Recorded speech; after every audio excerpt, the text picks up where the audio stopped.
inspire.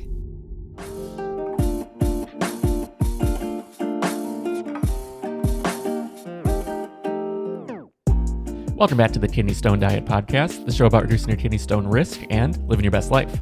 I'm your host and fellow student, Jeff Saris.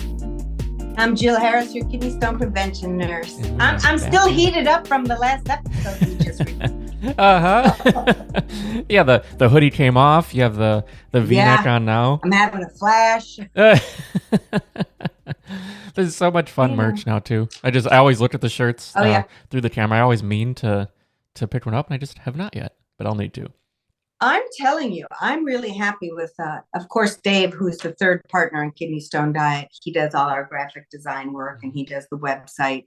He makes everything beautiful, and he does just a great job. It's professional looking, despite the fact that I'm wearing it, and just happy and joyful. And if you have to have a kidney stone, he did a great job. I love it. Yeah.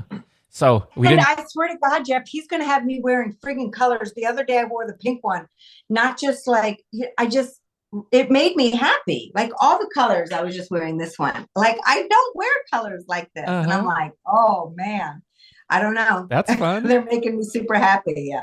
I mean, that is something worth noting too. Just like the last episode, we reflected on how we're feeling. And if it is making you feel more positive, that's it's like such a low bar of something. It's like, oh, when I wear this color, I feel better.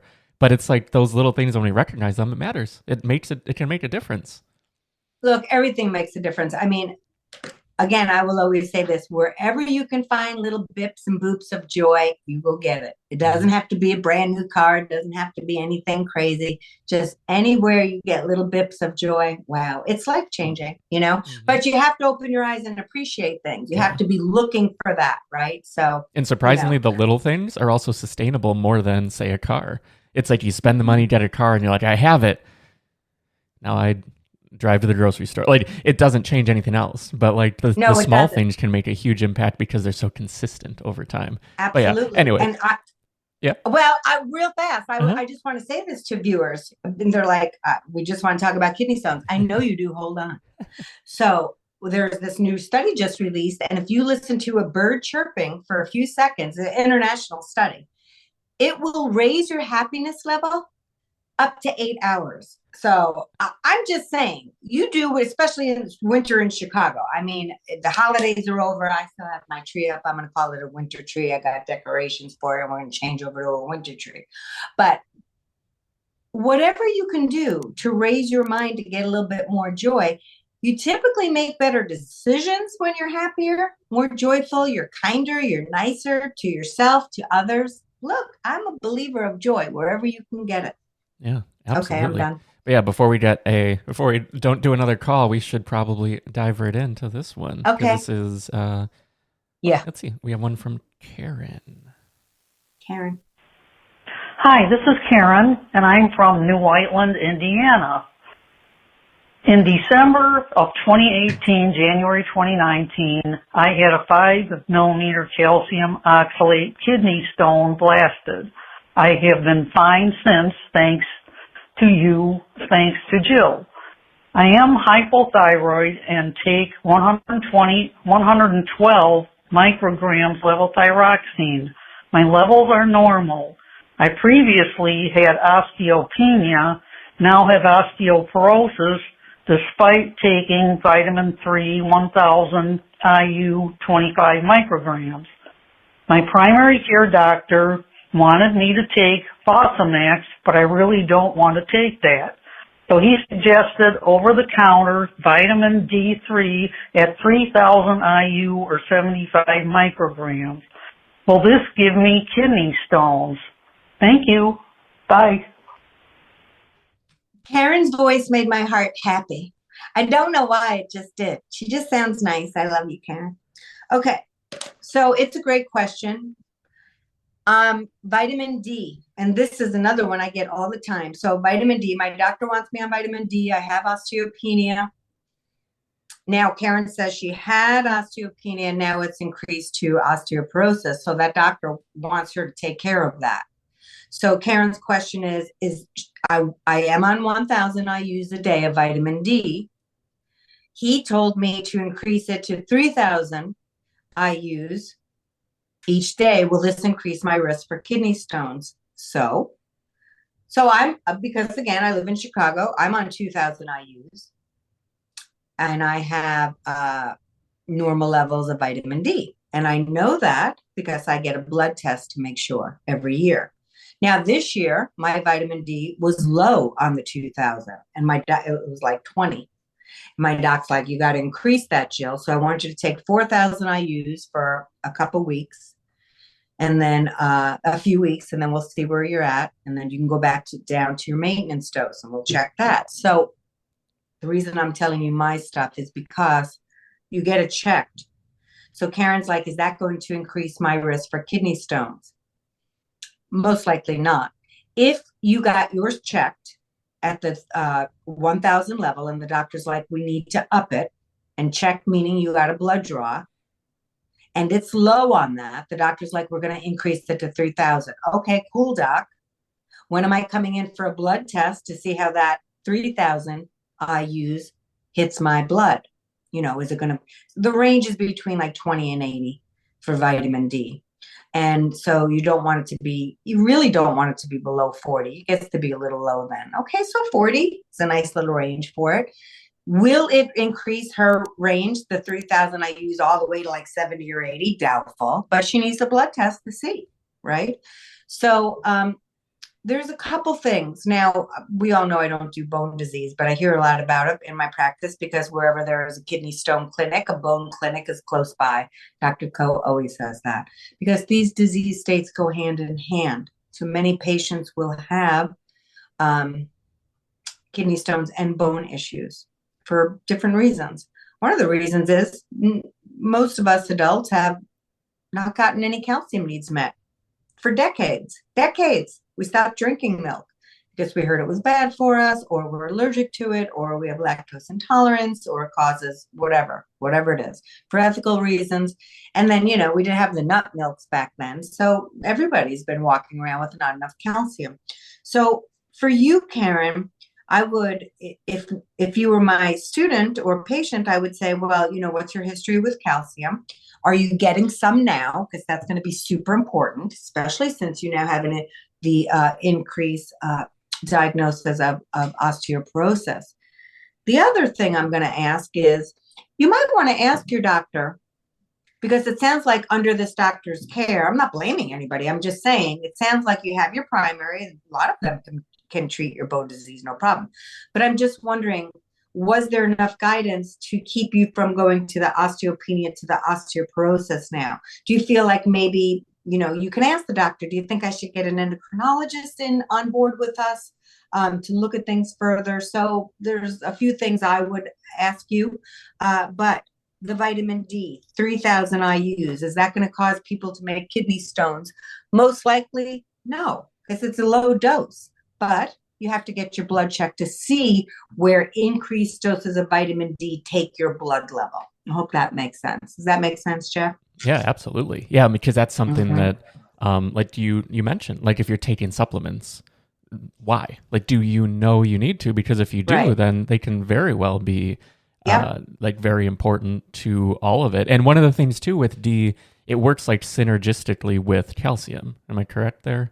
Yes. Okay. Yes. And then, maybe the doctor wants also to add some vitamin K in there because that will help the vitamin D in absorption. So there's a lot of different routes she can go here. But as far as what we're talking about in the kidney stone diet, I would definitely ask her. I wouldn't have a problem with the vitamin D at 3,000, but of course you get your blood checked to see where it raises you.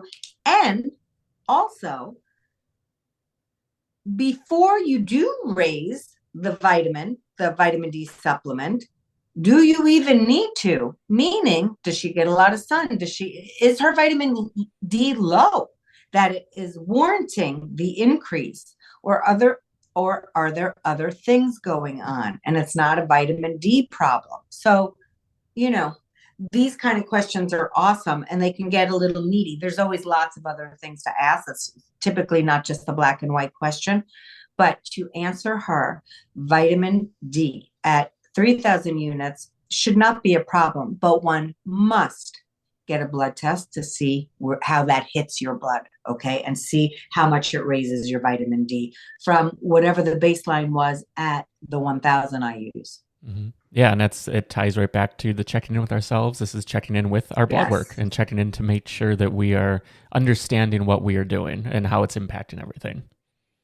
Absolutely. It's interesting though, a lot of, we patients, we don't, and I'm a patient with all my cancer care. So I know how sometimes, and even though I'm a nurse, I'm not a cancer nurse, and again, when you're the patient, it's all very scary. You kind of lose any kind of rationale that you have. So, we don't know what we don't know. I often have patients that come to me and they're like, well, I was on vitamin D, like 10,000 units for, I don't know, a year. Nobody told me to go get a blood test. I had no idea. I knew it was low. They told me to take that. And then now my vitamin D is 125. So, and they're over absorbing calcium now so much that now there's extra in their urine. They don't urinate a lot. That calcium's sitting in there. And that's where oxalate and phosphate can connect to calcium and form crystals. So, it can be a problem. So we don't know what we don't know. If our healthcare professionals don't tell us to get something checked, we don't know to do that. And you go into the primary's office the next year and they do a vitamin D check. Oh, you're still on that 10,000 crystal? Yeah. What? Yeah, I am. You told me to take it. Oh, we didn't recheck it. This happens all the time, folks. So, that's why we try to do these videos, any kind of small help that we can get out there. Just things like what you should ask your doctor. That service that we have at kidneystonediet.com is invaluable. Here's your urine collection results. Here are the things you need to talk to your doctor about. Here's what they could mean. Talk to the doctor about. And patients are like, thank God I called you because I would not have asked any of these things. And if the doctor doesn't bring it up, it doesn't get taken care of. And then, going through your urine collection is super important because that's how you get on the best treatment plan to never make another stone. So it's super important that we know what to ask our doctors, that we're educating. That's all I'm trying to say. We must be our own advocates and we must get our information from credible people so we can be armed with our tools before we go into the doctor's office, especially nowadays, folks. After COVID, it's been a real mess trying to get into an appointment. The doctors, God bless them, they're running from patient to patient. It's really bad. So we've got to really set ourselves up for an A+ appointment. Yeah, for sure. Yeah, and you can find all those resources in the urine analysis and the Have a Better Doctor's Visit, just free resource, all at kidneystonediet.com, where you can find just all of it. Because that is so important. Like you said, we don't know what we don't know, and we're just trying to help in every different way we can in people's ears, and through video, through the writing on the site, through all the different things. So definitely, head over to the site, check everything out. You can sign up for the free weekly newsletter that Jill sends out to help keep you on track. You can just find the plethora of information, the premium course, the meal plans, and all of that.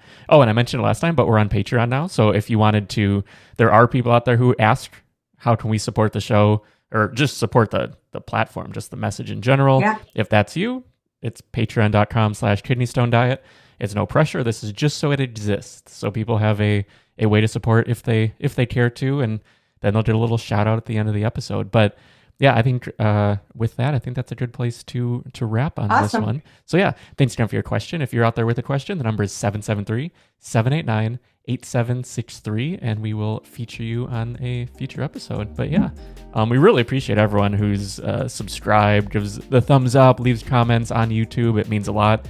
But if you listen, if you're on Apple Podcasts, on Spotify, a little rating goes a long way. This should just be as long as you've listened to a couple episodes, I think, on Spotify, then you have a rating option where you can choose, hopefully 5 stars. If it isn't 5 stars, reach out. Be like, maybe there's something you want to see that we're not touching on, or give us a call. We'd love to make sure we hit all of the knowledge, everything that you can improve your life, improve your outcomes in any way. We want to do that for you. But yeah, so I think with that, we'll just wrap for this week. Thank you, Karen. Yeah, I loved you, Karen. Thank you for calling us. Yeah, thank you so much, and we will see you next time. Bye, guys.